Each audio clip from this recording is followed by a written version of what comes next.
வணக்கம் நண்பர்களே, welcome back to Epic Life. நான் உங்கள் வெற்றி கூட்டாளி. நெப்போலியன் ஹில்லுடைய the law of success in 16 lessons அப்படிங்கிற புத்தகத்தை நம்ம தொடர்ச்சியாக ஒவ்வொரு பகுதிகளாக நம்ம பார்த்துட்டு இருக்கிறோம். அந்த வரிசையில் இது 9வது பாகம், lesson 9, habit of doing more than paid for. நண்பர்களே, இந்த பகுதியின் மூலமாக நெப்போலியன் ஹில் சொல்கிற ஒரு முக்கியமான மெசேஜ் என்னன்னா, நாம் வாங்குகிற பணத்தை விட அதிகமான மதிப்பை உருவாக்கணும் அப்படின்னு சொல்கிறாரு. அப்படின்னா என்ன அர்த்தம்? இப்போது நான் ஒரு வேலைக்கு போய்கிட்டு இருக்கிறேன். நான் டெய்லியும் ஒரு 8 மணி நேரம் என்னுடைய கம்பெனியில் நான் ஒர்க் பண்ணுறேன். நான் எக்ஸ்ட்ரா ஒரு மணி நேரம் நான் அந்த கம்பெனிக்கு ஒர்க் பண்ணி கொடுக்கணுமா அப்படின்னு கேட்டிங்கன்னா, இந்த இடத்துல நம்ம குவான்டிட்டி அப்படிங்கிற விஷயத்துக்கு முக்கியத்துவம் கொடுக்காம குவாலிட்டி அப்படிங்கிற விஷயத்துக்கு நம்ம முக்கியத்துவம் கொடுக்குறோம். அதாவது எப்படி இருந்தாலும் 8 மணி நேரம் செஞ்சாலும், 9 மணி நேரம் ஒரு வேலையை செஞ்சாலும், அல்லது 7 மணி நேரத்தில் செஞ்சாலும் நம்ம செய்யக்கூடிய அந்த வேலைக்கு ஒரு தரம் அப்படின்னு ஒன்று இருக்குது இல்லைங்களா? அந்த தரத்தை நாம் உயர்த்தி கொடுக்கணும், அதிகமான தரத்தை நம்ம கொடுக்கணும். நம்ம ஒரு பர்டிகுலர் வேல்யூவை க்ரியேட் பண்ணுறதுக்கு நாம் ஒரு பர்டிகுலர் அமௌண்ட் ஆஃப் மணியை நம்ம வாங்குகிறோம் அப்படின்னா அதை விட அதிகமான மதிப்பை நாம் கொடுக்கணும். இந்த இடத்துல பண மதிப்பு இல்லை, நாம் கொடுக்கக்கூடிய அல்லது நாம் உற்பத்தி பண்ணக்கூடிய விஷயத்தினுடைய மதிப்பை அதிகரித்து கொடுக்கணும் அப்படின்னு சொல்கிறாரு. இப்போது உதாரணத்துக்கு நீங்கள் வாழைப்பழம் வாங்குறதுக்காக ஒரு கடைக்கு போகிறீங்க அப்படின்னு வச்சுக்கோங்க. கடைக்காரர்கிட்ட போயிட்டு எனக்கு 1 கிலோ வாழைப்பழம் கொடுங்க அப்படின்னு கேட்குறீங்க.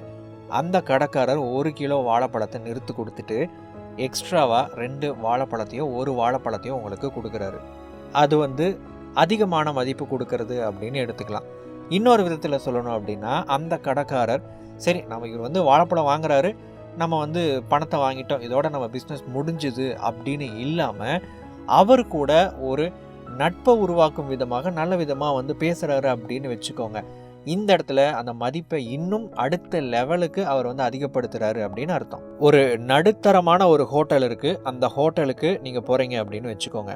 அந்த ஹோட்டலில் அங்கே இருக்கிற எல்லாருமே உங்களை எப்படி ட்ரீட் பண்ணுறாங்க அப்படின்னா, ஒரு பெரிய ஒரு 5 ஸ்டார் ஹோட்டலில் அவங்களை எப்படி ட்ரீட் பண்ணுவாங்களோ அந்த அளவுக்கு ட்ரீட் பண்ணுறாங்க அப்படின்னு வச்சுக்கோங்க. இப்போது உங்களுக்கு என்ன தோணும்? திரும்ப அந்த ஹோட்டலுக்கு போகணும் அப்படிங்கிற ஒரு எண்ணம் உருவாகும். காரணம் என்ன அப்படின்னா, அவங்க அதிகமான மதிப்பு கொடுக்குறாங்க. நம்ம என்ன கேட்டோமோ அந்த சாப்பாட்டை வச்சோமா, போனோமா, பில் போட்டோமா அப்படின்னு இல்லாமல் அந்த ஹோட்டலில் இருக்கிற எல்லா எம்ப்ளாயீஸ்கிட்டையும் எப்படி நம்ம நடந்துக்கணும் அப்படிங்கிறத அந்த ஓனர் சொல்லி கொடுக்குறாரு அப்படின்னு வச்சுக்கோங்க. அதாவது இந்த இடத்துல அவர் என்ன ட்ரை பண்ணுறாரு அப்படின்னா, நாம் அடுத்த லெவலுக்கு மூவ் ஆகிறதுக்கு எந்த அளவுக்கு நம்ம மதிப்பு கொடுக்கணுமோ அந்த மதிப்பை இப்போவே கொடுக்குறாரு. நீங்கள் அதிக மதிப்பை வழங்கும்போது அதிக மதிப்பு மிக்க இடத்தை நோக்கி பயணிக்கிறீர்கள் என்று அர்த்தம்.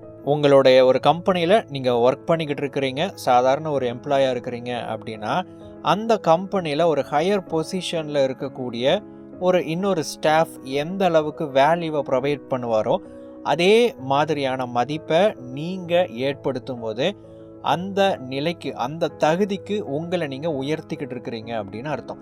ஒரு நடுத்தரமான ஹோட்டல் அந்த வரக்கூடிய கஸ்டமர்ஸை ஒரு மிகப்பெரிய அளவில் ட்ரீட் பண்ணும்போது அந்த ஹோட்டலை விட ஹை ரேஞ்சில் இருக்கக்கூடிய ஹோட்டலை நோக்கி இது பயணிக்குது, இது டெவலப் ஆகிக்கிட்டு இருக்குது அப்படின்னு அர்த்தம். பொதுவாக நமக்குள்ளே இந்த ஒரு மைண்ட் செட் இருக்கும், நான் ஒரு பெரிய ஒரு பொசிஷன் அடையணும் அப்படின்னு நினைக்கிறேன், அந்த பொசிஷனை அடைஞ்சதுக்கப்புறம் அந்த இடத்துல இருக்கிறவங்க எப்படி நடந்துக்குவாங்களோ அப்படி நான் நடந்துக்குவேன் அப்படின்னு ஒரு மைண்ட் செட் இருக்கும். ஆனால் இங்கே நெப்போலியன் ஹில் என்ன சொல்கிறாரு அப்படின்னா, இப்போது நீங்கள் இருக்கிற அந்த பொசிஷனில் இருந்தே, இந்த இடத்துல இருந்தே நீங்கள் நினைக்கிற அந்த உயர் நிலையில் எப்படி நீங்கள் நடந்துக்குவீங்களோ அல்லது எப்படி நீங்கள் நடக்கணுமோ அப்படி நீங்கள் நடந்துக்கோங்க. எந்த அளவுக்கு மதிப்பு நீங்கள் உருவாக்குவீங்களோ அந்த மதிப்பு நீங்கள் இங்கே இருந்தே உருவாக்க ஆரம்பிங்க.